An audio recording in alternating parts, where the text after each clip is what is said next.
This is KVUE News Daybreak.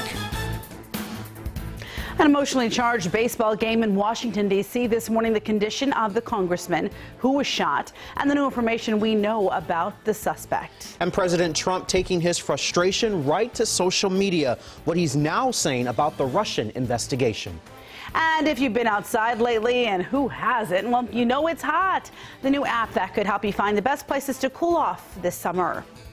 Good morning, and thank you for watching KVUE News Daybreak at 5 a.m. I'm Yvonne Nava. And I'm Brandon Jones, filling in for Brian Mays. It's Friday, June 16th. That's right, and we are following breaking news this morning. Russia's military is claiming it has killed the leader of ISIS in an airstrike. We're told Abu Bakr al-Baghdadi was killed in a Russian strike in late May, along with other senior group commanders. The ministry says the strike came as ISIS leaders gathered in Syria. They say about 30 militant leaders and 300 other fighters were also killed in the strike. The Russian claims have not been confirmed by the U.S. at this time, but of course we're going to continue to update this story as soon as more information becomes available. Right now, we're going to get a check of the weather, and Erica, temperatures could reach almost 100 today. That's right. We're getting closer to that first 100-degree mark. We're holding on to the suspense as this area of high pressure is going to keep us well above average all weekend long. Into next week, we're talking dangerous temperatures, dangerous heat index values starting this morning. Here's a look at your current temperatures as you're waking up. On the cooler side, but still mid to upper 70s for the Hill Country, 78 in Austin and 77 for our eastern counties. It's a warm start to the entire Lone Star State because of that area of high pressure. So here's our forecasted high. 99 degrees this afternoon. Keep in mind, it's still going to feel like we're in the triple digits at 105 this afternoon. A light south breeze anywhere from 5 to 15 miles an hour to hopefully cool you off. But we're going to continue to keep you guys updated this afternoon to see if we possibly hit that 100-degree mark. And Naveed has an update on traffic. How's the Friday morning commute?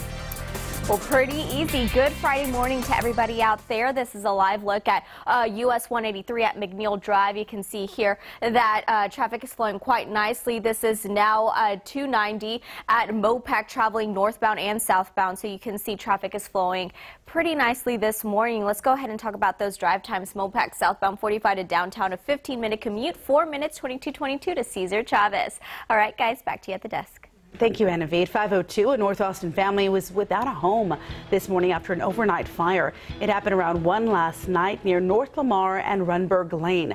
The Austin Fire Department says something that the family was cooking caught fire and it spread throughout the inside of the house. 4 adults and 3 children were able to get out of the home safely thanks to the smoke alarms. Red Cross is currently assisting the family. Now to the latest on that congressional baseball shooting. One Republican lawmaker remains in critical condition after a couple of surgeries. He and 3 others were shot while practicing a charity baseball game Wednesday morning. ABC's Stephanie Ramos shows us how Republicans and Democrats huddled together just 1 day after the shooting. The annual congressional baseball game in Washington, pitting Democrats against Republicans, hit a home run last night.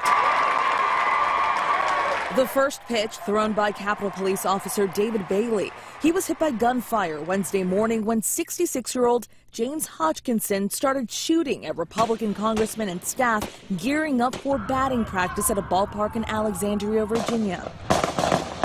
The suspected shooter reportedly angry with the Republican Party and the president, firing at Congressman Steve Scalise, who remains in critical condition. Steve Scalise, this hat's for you. The injured showing up to support. The first family also there, but the president making his appearance on the Jumbotron due to security concerns. Tonight's game has taken on a much deeper level of meaning. The game is a 108-year-old tradition. This year's event raising more than $1 million for charity and trying to send a message of unity despite the divisive political times. When the speaker announced that we were going to do it, every Republican I know and every Democrat said that's the right thing to do. Everybody wants to play. We want to beat those guys and they want to beat us, and afterwards we're going to give each other a hug and drink beer together. The shooter's wife in Illinois emotionally speaking to reporters. I had no idea this was going to happen, and I don't know what to say about it. The shooting has raised questions about lawmakers' security. House Minority Leader Nancy Pelosi says any changes will be up to the Capitol Police. But in times like these, when there's a large group of lawmakers around, she says security should be present. Stephanie Ramos, ABC News, Washington. Meanwhile, President Donald Trump is condemning the reported investigation into whether or not he is guilty of obstruction of justice. On Twitter, the president wrote, "You are witnessing the single greatest witch hunt in American political history, led by some very bad and conflicted people," end quote. According to the Washington Post, investigators are looking into whether the president pushed CIA Director Mike Pompeo and the Director of National Intelligence, Dan Coats, to intervene in the investigation into communication between his campaign and Russia. At a hearing yesterday, Coats testified he was never pressured to step in. Confidential conversations between the president and myself, I don't believe it's appropriate for me to address that in a public session. Fired. According to the report, the investigation into the obstruction of justice started just days after Comey was fired on May 9th. Vice President Mike Pence has hired a private lawyer to help him respond to questions raised by the special counsel investigating interactions between the Trump campaign and Russia. President Trump also recently hired a Wall Street lawyer to represent him in that investigation. And happening today, President Trump is expected to announce a new policy on Cuba. President Trump will not reverse all of President Obama's changes, but sources told ABC News he'll likely redefine what it means to be part of the Cuban military, which could prevent U.S. companies from doing business in Cuba. Officials say the changes could harm relations between Cuba and the U.S. A curfew for teenagers will continue this summer. Yesterday, the Austin City Council voted to temporarily extend the curfew through October 1st. This means it's still illegal for anyone under the age of 17 to be out in public between 11 p.m. until 6 a.m.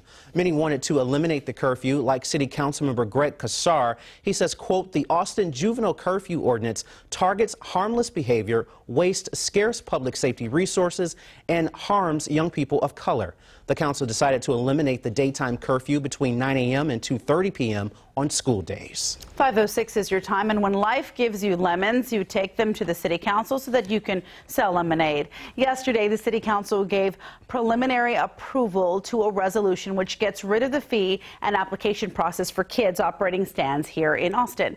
Because right now, if kids don't get that, they don't get that permit, they could actually be ticketed for selling lemonade to their neighbors.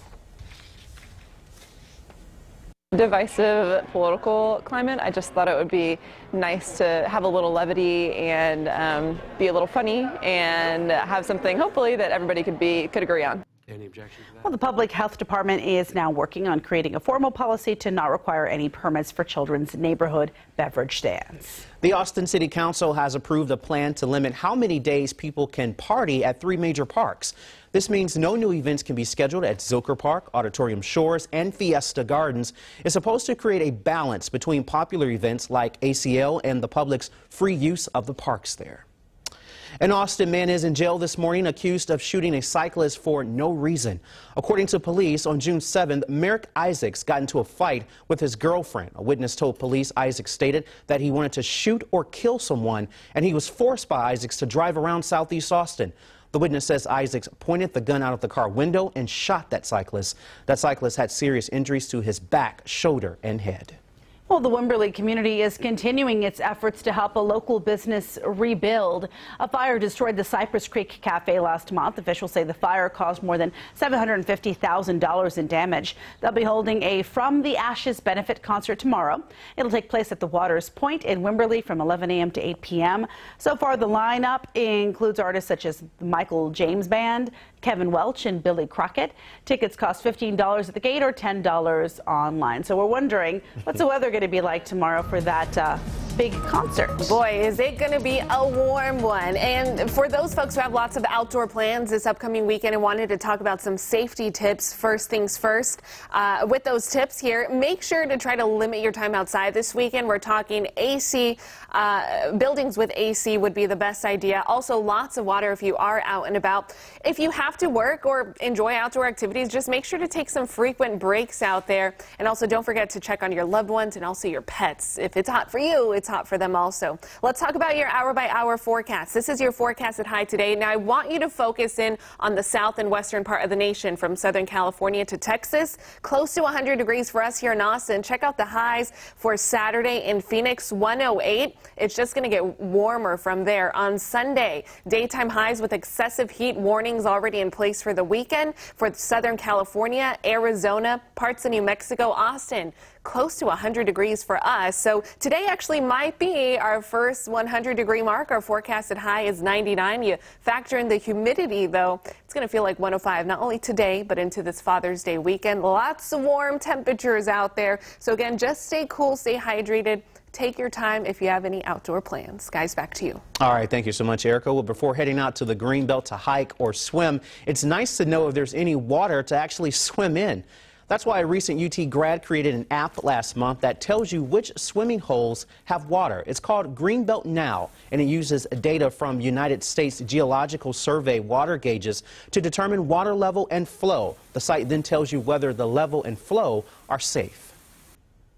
Everyone has had that experience where they're like ready to go, they have all their water, they're bathing through their sunscreen, and they get there and it's dry.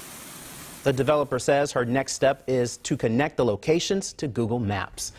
How awesome is that? That's so awesome, and that water looked inviting. I want to dip my toe in that. It did. Yeah. It's going to be hot enough for it today. All right, well, still ahead, how local groups are trying to convince lawmakers not to cut a program millions of Americans depend on. And also some shocking video this morning. A blimp catches fire before crashing near the U.S. Open. My goodness, a quick reaction that may have saved the pilot's life. Plus, the parents of the American student detained in North Korea for more than a year, speaking to the world this morning, what they're saying about the treatment of their son.